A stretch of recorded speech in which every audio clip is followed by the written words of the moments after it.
اسلام قبول کرنے والی نو مسلمہ آمنہ انجو دیوی کی داستان ماہ نامہ ارمغان، پیشکش سید محمد اسلم کاظمی الحسینی دیوبند۔ بلا شبہ میرے کریم رب کیسے کریم ہے کہ مجھے کس طرح کی در در کی پوجا کی ذلت سے نکال کر اپنے در پر لگا لیا۔ بس آپ دعا کیجئے کہ مرتے دم تک ہمیں اللہ ایمان پر رکھے اور مجھ سے راضی رہے۔ پوری دنیا میں شرک و بت پرستی کے سب سے بڑے ملک کے سب سے بڑے شرک و بت پرستی کے مرکز ریشی کیش میں پیدا ہوئی۔ ریشی کیش میں 4 بڑے آشرموں میں سے ایک بڑے آشرم کے ذمہ دار میرے پتا جی ہیں، جو بہت مشہور ہیں اور ہندوستان کے بڑے پنڈت جانے جاتے ہیں۔ 20 اپریل 1985 کو ریشی کیش میں پیدا ہوئی۔ میرا نام میرے گھر والوں نے انجو دیوی رکھا۔ میرے ایک بڑے بھائی اور بڑی بہن ہے۔ ابتدائی تعلیم ریشی کیش کے انگلش میڈیم اسکول میں ہوئی اور اس سال MSc کر رہی ہوں۔ میرا رب جس کی شان ہدایت نے مجھے اپنی گود میں اٹھا لیا، اس کی شان یہ ہے کہ روز رات کے اندھیرے سے دن کو نکالتا ہے۔ ایسے ہی میری زندگی کو بھی بت پرستی کے اندھیرے سے اس رب کریم نے ایمان کے اجالے میں نکالا۔ ہمارے آشرم میں ایک گھنونا حادثہ پیش آیا۔ ایک ہندو بہن جو اپنی جوان بچی کے ساتھ پوجا کے لیے گئی، ایک سادھو جو ابھی چند مہینوں سے وہاں رہتا ہے، ان کو کچھ دینے کے بہانے سے بلا کر اپنے ساتھیوں کے ساتھ ان دونوں سے منہ کالا کیا۔ بات میں بات کھل گئی، پورے آشرم میں چرچا ہوا، مجھے بھی معلوم ہوا۔ میں نے اپنے پتا جی سے کہا کہ اس آشرم کو ان تمام سادھوؤں کے ساتھ آگ لگا دینی چاہیے، بلکہ آپ کو اور ہم سب کو سزا کے طور پر جل جانا چاہیے کہ آشرم کے ذمہ دار آپ ہیں۔ اس کی وجہ سے مجھے آشرم سے نفرت ہو گئی اور پوجا کے لیے جانا بند کر دیا۔ ایک رات میں سوئی تو خواب میں دیکھا کہ میں آشرم میں پوجا کے لیے گئی تو میرے پیچھے 2 سادھو لگ گئے۔ وہ مجھے پکڑ کر اپنے کمرے میں لے جانے لگے۔ میں کس طرح چھٹ کر بھاگی، وہ بھی میرے پیچھے دوڑے۔ میں دوڑتی رہی، 20 میل تک وہ میرے پیچھے مجھے پکڑنے کے لیے دوڑتے رہے۔ ان سب میں سے ایک جو مہاراج کہلاتے تھے، 50 سال کی عمر کے باوجود میرے پیچھے دوڑ رہے تھے۔ میں تھک کر ہلکان ہو رہی ہوں اور خیال آیا کہ بس اب میری ہمت جواب دے چکی ہے، یہ مجھے ضرور پکڑ لیں گے اور میری عزت جائے گی۔ اس وقت میں نے دیکھا کہ ایک چھوٹی سی مسجد کے دروازے پر ایک مولانا چشمہ اور ٹوپی لگائے کھڑے ہیں اور بولے، بیٹا رکو، ادھر آ جاؤ، یہاں مسجد کے اندر آ جاؤ۔ میں جان بچا کر مسجد کے اندر داخل ہو گئی۔ فوراً انہوں نے دروازہ بند کر دیا اور بڑی محبت سے بولے، بیٹا اب یہ تمہارا گھر ہے، یہاں تمہیں کوئی بری آنکھ سے بھی نہیں دیکھے گا۔ میری آنکھ کھل گئی۔ میری عجیب سی کیفیت تھی۔ رات کے 3 بج رہے تھے۔ اس کے بعد صبح تک میری آنکھ نہیں لگی۔ مجھ پر اس خواب کا ایسا اثر تھا جیسے یہ واقعہ میرے ساتھ جاگتے میں ہوا ہو۔ عجیب بے تابی سی مجھ پر سوار تھی۔ دن میں 10 بجے میرے دل میں خیال آیا کہ ان پنڈتوں سے میری عزت بچنے والی نہیں، مجھے مولویوں کی تلاش کرنی چاہیے، شاید اسلام میں میری عزت بچے گی۔ میں نے اپنے آپ کو سمجھایا یہ سپنا تھا، کوئی حقیقت تو نہیں، مگر جیسے اندر سے کوئی جھنجھوڑ رہا تھا۔ یہ خواب تھا مگر سو سچائیوں کا سچا۔ اس کشمکش میں میرے دل میں خیال آیا کہ میں اپنے موبائل سے ایسے ہی فون ملاؤں۔ اگر وہ فون کسی مسلمان کو مل گیا تو میں سمجھوں گی کہ اسلام میں میری عزت بچے گی، مجھے مسلمان ہو جانا چاہیے، اور اگر فون کسی ہندو کا ملا تو میں سمجھوں گی یہ خواب ہے۔ میں نے ویسے ہی من میں اپنے مالک سے پرارتھنا کی، میرے مالک میرے دودھ کا دودھ، پانی کا پانی کر دے۔ یہ دعا کر کے میں نے فون ملایا۔ گھنٹی بجی تو میں نے پوچھا، آپ کون صاحب بول رہے ہیں؟ میں محمود بول رہا ہوں۔ کہاں سے بول رہے ہیں؟ مظفر نگر کے ضلع کے فلاں گاؤں سے بول رہا ہوں۔ میں نے کہا مجھے مسلمان ہونا ہے۔ مسلمان کیوں ہونا چاہتی ہو؟ میں نے کہا اسلام سچا دھرم ہے، اسلام ہی میں ایک لڑکی کی عزت بچ سکتی ہے۔ وہ بولے تم کہاں سے بول رہی ہو؟ میں نے کہا ریشی کیش سے۔ انہوں نے بتایا کہ مسلمان ہونے کے لیے آپ کو پھلت ہمارے حضرت کے پاس جانا ہوگا۔ ان کا نام مولانا محمد کلیم صدیقی ہے۔ پھلت ضلع مظفر نگر میں کھتولی کے پاس گاؤں ہے۔ میں ان کا فون نمبر آپ کو دے دوں گا۔ میں نے ان سے کہا کہ میں اگر اسلام قبول کروں گی تو میرے گھر والے تو مجھے نہیں رکھ سکتے، میں پھر کہاں رہوں گی؟ انہوں نے کہا میرا ایک بڑا بیٹا تو ایکسیڈنٹ میں انتقال کر گیا ہے، میرا ایک لڑکا ہے جس کی عمر ابھی 15 سال ہے، اگر تم مسلمان ہو گئی تو میں تمہاری اس سے شادی کر دوں گا اور تم میرے گھر میں رہنا۔ میں نے کہا وعدہ یاد رکھنا؟ انہوں نے کہا یاد رہے گا۔ مجھے بے چینی تھی، مجھے 1 گھنٹہ انتظار کرنا مشکل ہو گیا۔ 50 منٹ کے بعد میں نے فون کیا، اس کے بعد آدھا گھنٹہ بعد فون کرتی رہی اور معذرت بھی کرتی رہی کہ آپ کو پریشان کر دیا، مگر مجھے بغیر اسلام کے رہا نہیں جاتا۔ انہوں نے کہا کہ صبح میں خود تمہیں فون کروں گا۔ بڑی مشکل سے صبح ہوئی، 9 بجے تک میں انتظار کرتی رہی۔ 9 بجے کے بعد میں نے پھر فون کیا، اب بھی نہ ملا۔ انہوں نے بتایا کہ میں نے آدمی بھیجا ہے، وہ وہاں سے فون نمبر لے کر آئے گا۔ 11:30 بجے فون ملا، میں نے فون نمبر لے کر مولانا صاحب کو فون کیا۔ فون کی گھنٹی بجی، مولانا صاحب نے فون اٹھاتے ہی کہا السلام علیکم۔ میں نے کہا جی سلام، کیا آپ مولانا کلیم صاحب بول رہے ہیں؟ انہوں نے کہا جی۔ میں نے کہا مجھے مسلمان ہونا ہے۔ مولانا صاحب نے کہا آپ کہاں سے بول رہی ہیں؟ میں نے کہا رشی کیش سے۔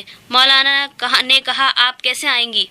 میں نے کہا اکیلے ہی آؤں گی۔ مولانا نے کہا فون پر ہی کلمہ پڑھ لیجئے۔ انہوں نے کہا کہ فون پر بھی مسلمان ہو سکتے ہیں؟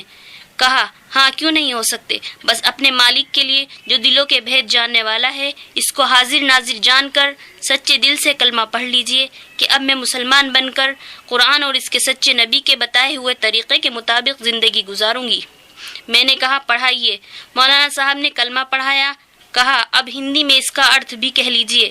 ابھی بات پوری نہیں ہوئی تھی کہ میرے فون میں پیسے ختم ہو گئے اور بات کٹ گئی۔ میں جلدی سے بازار گئی اور فون میں پیسے ڈلوائے، مگر اس کے بعد مولانا صاحب کا فون نہیں مل سکا۔ میں بہت تل ملاتی رہی اور اپنے کو کوستی رہی۔ انجو، تیرے من میں ضرور کوئی کھوٹ ہے، تبھی تو تیرا ایمان ادھورا رہا۔ میں اپنے مالک سے دعا کرتی رہی، میرے سچے مالک، آپ نے کہا اندھیرے میں میرے لیے ایمان کا نور نکالا۔ میں تو گندی ہوں، میں ایمان کے لائق کہاں ہوں، مگر آپ تو داتا ہیں، جس کو چاہیں بھیک دے سکتے ہیں۔ تیسرے روز میں نے آنکھ بند کر کے رو رو کر دعا کی اور فون ملایا تو فون مل گیا۔ میں بہت خوش ہوئی۔ میں نے کہا مولانا صاحب، میری گندی آتما کی وجہ سے میرا ایمان ادھورا رہ گیا تھا، فون میں پیسے ختم ہو گئے تھے۔ اس کے بعد لگاتار آپ سے فون کرتی رہی مگر ملتا نہیں۔ مولانا صاحب نے بڑے پیار سے کہا بیٹا آپ کا ایمان بالکل پورا ہو گیا تھا۔ میں خود سوچ رہا تھا کہ میں ادھر سے فون ملاؤں، مگر اس وقت نوئیڈا میں ایک پروگرام میں جا رہا تھا، ہمارے ساتھی ایک بات کر رہے تھے، اس کی وجہ سے میں فون نہ کر سکا۔ پھر ایسی مصروفیت رہی کہ فون بس برائے نام کھلا۔ میں نے کہا پھر آپ مجھے دوبارہ کلمہ پڑھا دیجئے۔ فون دوبارہ کٹ گیا۔ میرا حال خراب ہو گیا، میری ہچکیاں بن گئیں۔ میں اپنے مالک سے فریاد کرتی رہی، میرے مالک کیا آج بھی میرا ایمان ادھورا رہ جائے گا؟ کہ اچانک مولانا کا فون آیا۔ میں نے خوشی سے ریسیو کیا۔ مولانا نے بتایا میں نے فون کاٹ دیا تھا کہ پتہ نہیں کہ آج بھی تمہارے موبائل میں پیسے ہوں گے کہ نہیں، اس لیے اپنی طرف سے فون کروں۔ کلمہ پڑھ لو۔ میں نے کلمہ پڑھا، ہندی میں عہد کیا اور پھر کفر و شرک اور سب گناہوں سے مجھے توبہ کرائی اور اللہ اس کے رسول کی تابعداری کا عہد کرایا۔ مولانا صاحب نے مجھ سے معلوم کیا کہ یہ فون نمبر آپ کو کس نے دیا؟ میں نے کہا مظفر نگر کے فلاں گاؤں کے محمود صاحب نے۔ مولانا صاحب نے پوچھا کہ اب تم کیا کرو گی؟ میں نے کہا کہ میں نے سب سوچ لیا ہے اور محمود صاحب نے وعدہ کیا ہے وہ سب میری ذمہ داری سنبھال لیں گے۔ مولانا صاحب نے مجھے دعا دی اور کہا کوئی مشکل ہو تو جب چاہے مجھے فون کر لینا۔ میں نے محمود صاحب کو جو اب میرے ابا ہیں ان کو فون کیا کہ میں نے اسلام قبول کر لیا ہے۔ انہوں نے معلوم کیا کیسے؟ میں نے کہا حضرت صاحب نے مجھے فون پر کلمہ پڑھایا ہے، بتایا کہ فون پر سامنے کلمہ پڑھنے میں کوئی فرق نہیں ہے۔ میں نے ابا جی سے کہا اب میں رشی کیش میں نہیں رہ سکتی۔ ابا جی نے مجھ سے کہا کہ بیٹی نہ تم نے ہمیں دیکھا نہ ہم نے تمہیں دیکھا، تم کون ہو، تمہارے باپ کیا کرتے ہیں؟ میں نے کہا میرے پتا جی کا بہت بڑا آشرم ہے، میں MSc کر رہی ہوں۔ ابا جی نے کہا بیٹی تم ایسے بڑے گھرانے کی لڑکی ہو، میں تو بالکل غریب آدمی ہوں۔ میں نے کہا میں آپ کے یہاں آ کر مزدوری کر کے گزارا کر لوں گی۔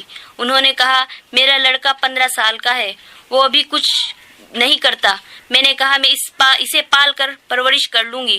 انہوں نے کہا کہ تم گوشت کھاتی ہو. میں نے کہا گوشت سے مجھے گھبراہٹ ہوتی ہے مگر میں گوشت کھانے لگوں گی. انہوں نے کہا میری مرغے کی دکان ہے, 100 روپے کماتا ہوں اور میں قصائی ہوں, تم کیسے ہمارے یہاں رہو گی؟ میں نے کہا میں بھی قصائی بن جاؤں گی. میں نے کہا کہ بیٹی تو ایسے بڑے گھرانے کی بچی ہے, تو کیسے ہمارے یہاں گزارا کرے گی؟ پوری زندگی گزارنا 2-4 دن کی بات نہیں. میں نے کہا وعدہ توڑنا اسلام میں کعبہ ڈھانا ہے. انہوں نے کہا ہم حضرت سے مشورہ کر کے پھر تمہیں بتائیں گے. ابا جی نے حضرت صاحب کو فون کیا, بہت ضروری ملنا ہے. مولانا صاحب نے کہا لگاتار سفر میں ہوں, پھلت ابھی 2 ہفتے میں آنا ہوگا. حضرت صاحب نے کہا آپ کے قریب کاندھلے کے قریب ایک گاؤں ہے, وہاں آ جانا. ابا جی وہاں پہنچے, مولانا صاحب کو پورا ماجرا بتایا.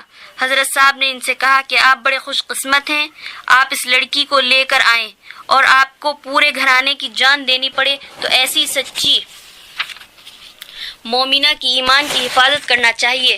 اور ان سے کہا کہ میرا نام بھی آمنہ رکھنا, اور شادی کی قانونی کارروائی کی اور وکیلوں کے پتے وغیرہ دیے. میرے لیے شرک کے ماحول میں منٹ مہینے لگ رہے تھے, مجھ سے رہا نہیں گیا اور 2 روز بعد میں خود اکیلی پتہ معلوم کر کے ابا جی کے گھر پہنچ گئی. 2 روز میں وہاں رہی. اس کے بعد مجھے لے کر میرٹھ گئے اور راستے میں پھلت حضرت صاحب سے مل کر جانا طے ہوا. میری خوش قسمتی تھی کہ حضرت صاحب پھلت میں تھے. میں بیان نہیں کر سکتی کہ حضرت صاحب کو دیکھ کر میرا کیا حال ہوا. میں حضرت صاحب سے بچوں کی طرح چمٹ گئی. میں نے حضرت صاحب کو دیکھا خواب میں. جو مسجد میں جن صاحب نے میری ان سادھوؤں سے جان بچائی تھی وہ چشمہ اور ٹوپی لگائے مولانا صاحب تھے, مولانا کلیم ہی تھے. میں نے بے اختیار کہا آپ ہی تھے. میں انہیں دیکھ کر ایسی جذباتی ہو گئی, یہ بھی خیال نہیں رہا کہ پہلی بار ایک انجانے مرد سے چمٹ رہی ہوں. مجھے ایسا لگا جیسے کوئی بچی اپنی ماں سے مل رہی ہو. میرٹھ میں نکاح اور قبول ایمان کی قانونی کارروائی پوری کر کے ہم گاؤں پہنچے. 1 مہینہ میں نے نماز یاد کی, روزانہ فضائل اعمال پڑھتی. گھر کے لوگ مجھے بہت محبت کرتے. گاؤں کی عورتیں میرے ساتھ رہتی. ہمارے ابا جی کے ایک رشتہ دار کی ہمارے ابا جی سے بہت لڑائی ہے. انہیں معلوم ہو گیا. انہوں نے تھانے میں شکایت کر دی کہ یہ لوگ رشی کیش سے ایک لڑکی اغوا کر کے لائے ہیں. تھانے نے رشی کیش رابطہ کیا. وہاں پر FIR لکھی ہوئی تھی. رشی کیش پولیس آ گئی اور مقامی پولیس کے ساتھ 10 بجے مجھے اور میرے ابا جی کو اٹھا کر لے گئی. جیپ میں میں اور ابا جی بیٹھے تھے. میں نے ابا جی سے کہا میں ڈرائیور کو آواز دیتی ہوں, جیسے یہ گاڑی ہلکی ہو آپ فوراً کود جانا. ابا جی نے کہا تمہارا کیا ہوگا؟ میں نے کہا اللہ پر بھروسہ رکھیے, میرے اللہ مجھے گھر پہنچا دیں گے. میں نے ڈرائیور کو آواز دی ڈرائیور صاحب ذرا رکیے. گاڑی ذرا 7 کلومیٹر کے پر آئی. ابا جی کود گئے, گرے اور چوٹ لگی. پیچھے سے گاؤں والے پتھراؤ کر رہے تھے, اس لیے پولیس نہیں رکی اور بھاگ گئی. اس کے بعد میرے اللہ نے میرا ایمان بنایا. فضائل اعمال کے حکایت صحابہ کے قصے میں نے سب پڑھ لیے تھے. ان کا مزہ لیا. میرے گھر والوں نے مجھے بہت سزائیں دیں اور لیڈیز پولیس نے مجھے بری طرح اذیتیں دیں اور مارا. میں نے ہر بار ان سے کہہ دیا میرے جسم کی بوٹی بوٹی کر لو, تب بھی جو کلمہ اور ایمان روئے روئے میں اور خون کے قطرے قطرے میں بس گیا ہے وہ نکل نہیں سکتا. میرے جسم سے خون نکلتا دیکھ کر دیکھنے والے رونے لگتے, پیٹنے والے میرے حال کو دیکھ کر رونے لگتے, مگر مجھے تکلیف کے بجائے مزہ آتا. مجھے لگتا جس اللہ کی محبت میں ستائی جا رہی ہوں اور وہ مجھے دیکھ رہا ہے, وہ کتنا خوش ہو رہا ہوگا. میری ماں نے 2 دفعہ میرا گلا گھونٹا. میرے بڑے بھائی مجھ پر بار بار چڑھتے. بس ایک میری رشتے کی خالہ تھیں جنہیں اللہ نے نرم کر دیا تھا, بار بار مجھے چھڑواتی. میری شادی کرنے کا پروگرام بنایا گیا. میں نے صاف صاف کہہ دیا کہ شادی میری ہو چکی ہے. اب جس میں جس کی میں ہوں اس کے علاوہ مجھے کوئی چھو بھی نہیں سکتا. یہ مسلمانوں کی جان ہے, آپ کے آشرم کی عیاشوں کی چاہت نہیں. میں یہاں شرک میں ہرگز زندہ نہیں رہ سکتی.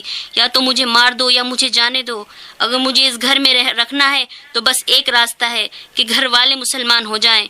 مار مار کر لوگ تھک گئے اور ہار گئے. کئی بار مجھے زہر دینے کا پروگرام بنایا. ایک دو بار میرے ابا جی کو بھی فون بلایا گیا, اس لڑکی کو لے جاؤ. وہ آنے کو تیار ہوتے مگر پھر ان کو منع کر دیتے. ایک روز میرے پتا جی نے ابا جی کو فون کیا کہ ہم اس لڑکی کو رخصت تو کر دیتے مگر کس طرح کریں کہ آپ مسلمان ہو اور ہم ہندو. ابا جی نے کہا کہ اس کا علاج تو بہت آسان ہے کہ آپ مسلمان ہو جائیں, اور اگر آپ مسلمان ہو جائیں گے اور آپ لڑکی کو رخصت نہ کرنا چاہیں تو میں اپنا ایک لوتا لڑکا رخصت کر کے آپ کو دے دوں گا. وہ چپ ہو گئے. ایک روز میرے گھر والے مجھے مار رہے تھے. میری خالہ نے مجھے چھڑایا. جب سب لوگ چلے گئے تو میری خالہ نے کہا, انجو, جس مالک پر تو ایمان لائی ہے اگر وہ تجھے چاہتا ہے تو تو اس سے کہتی کیوں نہیں کہ مجھے یہاں سے نکال لے. خالہ یہ کہہ کر چلی گئیں. میں نے وضو کیا, کمرہ بند کیا اور 2 رکعت نماز صلاۃ الحاجات پڑھی اور خوب اپنے رب سے فریاد کی, میرے اللہ مجھے نہ کوئی شکایت ہے اور نہ کوئی شکوہ. میرے لیے آپ کا یہ کرم کیا کم ہے کہ مجھے گندگی میں شرک کی نگری میں ایمان نصیب ہوا.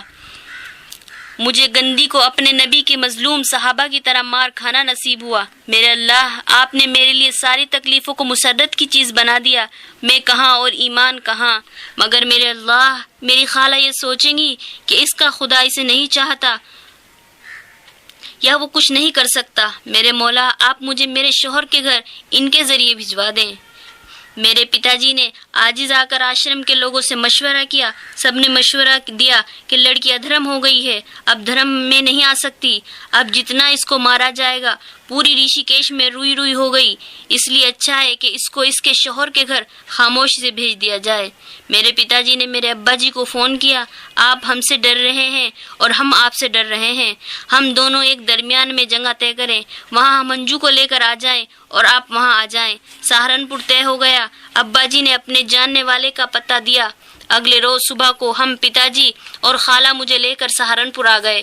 ہمارے ابا جی بھی آ گئے اور خوشی خوشی ہم لوگ اپنے شوہر کے یہاں آ گئے. میں نے اپنی خالہ سے کہا, خالہ آپ نے دیکھا, ادھر میں نے اپنے اللہ سے کہا اور ادھر میرے اللہ نے سنی. میرے پتا جی کو مجبور کیا کہ مجھے پہنچا دیں. کیا میری خالہ ایسے اللہ پر ایمان کے بغیر جینا اچھا ہے؟ میری خالہ بہت حیرت میں آ گئیں. میں نے سہارنپور میں ان کو ایمان قبول کرنے کے لیے کہا, وہ تیار ہو گئیں. چلتے چلتے میں نے ان کو کلمہ پڑھایا. گاؤں والوں کو خبر ہو گئی تھی. پورا گاؤں استقبال کے لیے باہر آ گیا. پورے گاؤں میں عید ہو گئی اور اب میں خوشی خوشی رہ رہی ہوں. میں ملنے کے لیے ایک پروگرام میں حضرت صاحب کے یہاں آئی. حضرت صاحب نے مجھے پورے گاؤں کی عورتوں میں کام کرنے کے لیے کہا.